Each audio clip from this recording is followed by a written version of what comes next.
Hello guys. जैसे हमने last video में समझा कि 1985 में किसको नोबेल प्राइज़ मिला और क्यों मिला नोबेल प्राइज़, तो चलिए आगे देखते हैं 1986 में किसको मिला और क्यों मिला। नोबेल प्राइज़ इन इकोनॉमिक्स 1986 किसको मिला? James McGill Buchanan junior, United States. किसने दिया? Royal Swedish Academy of Sciences ने दिया था और ये prize Sveriges Riksbank Swedish central bank के फंड से स्पॉन्सर होता है। किस लिए मिला? For his development of the contractual and constitutional basis for the theory of economic and political decision making. Simple words में ब्यूकैनन ने समझाया कि पॉलिटिक्स और इकोनॉमिक्स दोनों एक दूसरे से जुड़े हुए हैं और पॉलिटिशियंस भी अपने सेल्फ इंटरेस्ट के बेसिस पर ही काम करते हैं, सिर्फ पब्लिक गुड के लिए नहीं। Main contributions. Number 1, public choice theory.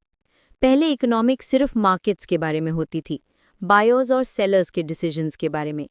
Buchanan ने कहा पॉलिटिक्स भी एक मार्केट है जहां पॉलिटिशियंस, वोटर्स और ऑफिशियल्स अपने पर्सनल इंसेंटिव्स के बेसिस पर डिसीजंस लेते हैं। एग्जाम्पल, एक पॉलिटिशियन फ्री स्कीम्स या सब्सिडीज अनाउंस करता है। जरूरी नहीं कि ये इकोनॉमी के लिए बेस्ट हो, लेकिन वोट जीतने के लिए बेनिफिशियल होता है। मतलब गवर्नमेंट डिसीजंस भी इंसेंटिव्स और सेल्फ इंटरेस्ट से इन्फ्लुएंस होते हैं, बिल्कुल बिजनेस की तरह। Number 2, constitutional economics. ब्यूकैनन का मानना था कि गवर्नमेंट के पावर्स लिमिटेड होने चाहिए। कॉन्स्टिट्यूशन को ऐसे रूल्स बनाने चाहिए जिससे एक्सेसिव टैक्सिंग और स्पेंडिंग कंट्रोल में रहे। एग्जाम्पल, अगर एक रूल हो कि गवर्नमेंट हर साल एक लिमिट तक ही लोन ले सकती है, तो वो कंट्री को अननेसेसरी डेट से बचाता है। ये कॉन्सेप्ट कहलाता है कॉन्स्टिट्यूशनल इकोनॉमिक्स, जिसमें इकोनॉमिक्स और कॉन्स्टिट्यूशन दोनों मिलकर बैलेंस बनाते हैं। Number 3, the calculus of consent 1962। इस बुक में गॉर्डन टुलक के साथ लिखी गई थी। ब्यूकैनन ने बताया कि डेमोक्रेसी में कलेक्टिव डिसीजंस कैसे लिए जाते हैं। उन्होंने दिखाया कि कभी-कभी डेमोक्रेसी के decisions short term personal gains के लिए होते हैं, ना कि लॉन्ग टर्म पब्लिक वेलफेयर के लिए। एग्जाम्पल, वोटर्स सब्सिडी या फ्री इलेक्ट्रिसिटी सपोर्ट करते हैं क्योंकि उन्हें तुरंत बेनिफिट मिलता है, चाहे इकोनॉमी पे बर्डन क्यों ना पड़े।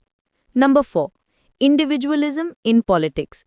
ब्यूकैनन कहते थे कि हर डिसीजन के सेंटर में इंडिविजुअल होता है, चाहे वो वोटर हो, नेता या ब्यूरोक्रेट।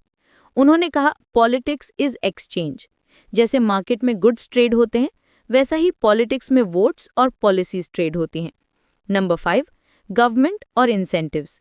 ब्यूकैनन की थियरी ने बताया कि गवर्नमेंट का साइज क्यों बढ़ता जा रहा है, ब्यूरोक्रेसी पैसा क्यों वेस्ट करती है, करप्शन क्यों होता है।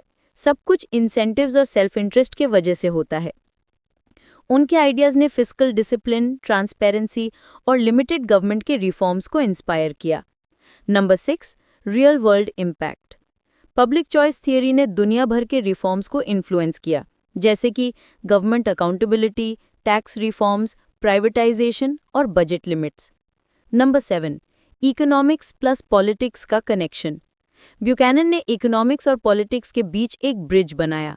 उन्होंने प्रूव किया कि इकोनॉमिक लॉजिक जैसे इंसेंटिव्स, कॉस्ट, बेनिफिट पॉलिटिक्स में भी उतना ही अप्लाई होता है जितना मार्केट में। Famous quote, public choice is the application of economics to politics. In short, James M Buchanan 1986 को नोबेल प्राइज मिला क्योंकि उन्होंने दिखाया कि पॉलिटिशियंस और गवर्नमेंट्स भी सेल्फ इंटरेस्ट के बेसिस पर डिसीजंस लेते हैं और इन डिसीजंस को समझने के लिए इकोनॉमिक्स के टूल्स यूज किए जा सकते हैं। उन्होंने पॉलिटिक्स को भी इकोनॉमिक्स के नजरिए से समझाया।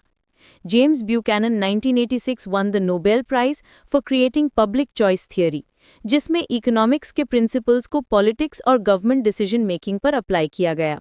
अगर वीडियो पसंद आए तो लाइक, शेयर और सब्सक्राइब करना ना भूलना और कमेंट्स में बताइए वीडियो कैसी लगी।